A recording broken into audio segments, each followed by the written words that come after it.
யாழ்ப்பாணம் என் நண்பர் பாஸ்கரன் கந்தையா படம் தயாரிக்கிறார். மில்லர் என்ற தலைப்பு வைத்திருக்கிறார். அந்த படத்தின் தொடக்க விழாவுக்கு நான் வந்திருக்கிறேன். கலையும் மொழியும் வளரக்கூடிய சூழல் யாழ்ப்பாணத்தில் இருப்பதாக நாங்கள் நம்புகிறோம். ஒரு அனுபவம் மிக்க இனமாக தமிழ் இனம் மேலோங்கி நிற்கிறது. அந்த அனுபவங்கள் படமாகும் என்று நம்புகிறேன்.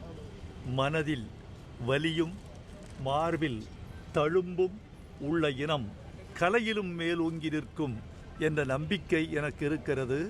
இந்த படத்தை தொடங்கி வைக்கிறோம், வெற்றி பெறும் என்று நம்புகிறோம். வாழ்த்துக்கள். நன்றி ஐயா. வாழ்க. மகிழ்ச்சி எல்லாரையும் பார்க்கறது. தரம் வருகிறேன். முதல் முறை வருகிற போது நிறைய வலிகளோடு வந்தேன். எல்லா இடங்களையும் பார்த்தேன். தமிழர்களை சந்தித்தேன். முள்ளிவாய்க்கால் போயிருந்தேன். முல்லைத்தீவை பார்த்தேன். அந்நாள் முதலமைச்சர் விக்னேஸ்வரன் அவர்களுடைய அழைப்பை ஏற்று நான் யாழ்ப்பாணம் வந்திருந்தேன். இப்போது கலைப்பயணமாக வந்திருக்கிறேன். இரண்டுக்கும் மாறுபாடும் வேறுபாடும் இருப்பதாக உணர்கிறேன். இந்த படத்தை நீங்கள் பாட்டு ஏதாவது எழுதுறீங்க? இதுவரைக்கும் எனக்கு தகவல் இல்லை. நான் இனிமேல் தகவல் வந்தால் எழுதலாம். ஒரு ஈழப்படத்திற்கு பாட்டு எழுதுவது மகிழ்ச்சி அல்லவா? விடைகொடு எங்கள் நாடே என்று கன்னத்தில் முத்தமிட்டால் படத்தில் பாட்டு எழுதியது போல இன்னும் நல்ல பாடல்கள் வர வேண்டும் என்று நாங்கள் விரும்புகிறோம்.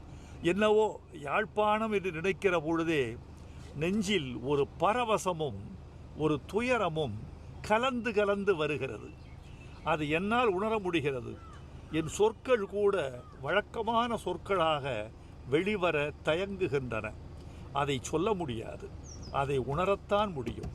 அதை சொற்களில், பாடல்களில், வசனங்களில், கதைகளில் உணர்த்துவதற்கு வாய்ப்பு வந்தால் இன்னும் சிறப்பாக இருக்கும். வாழ்த்துக்கள்.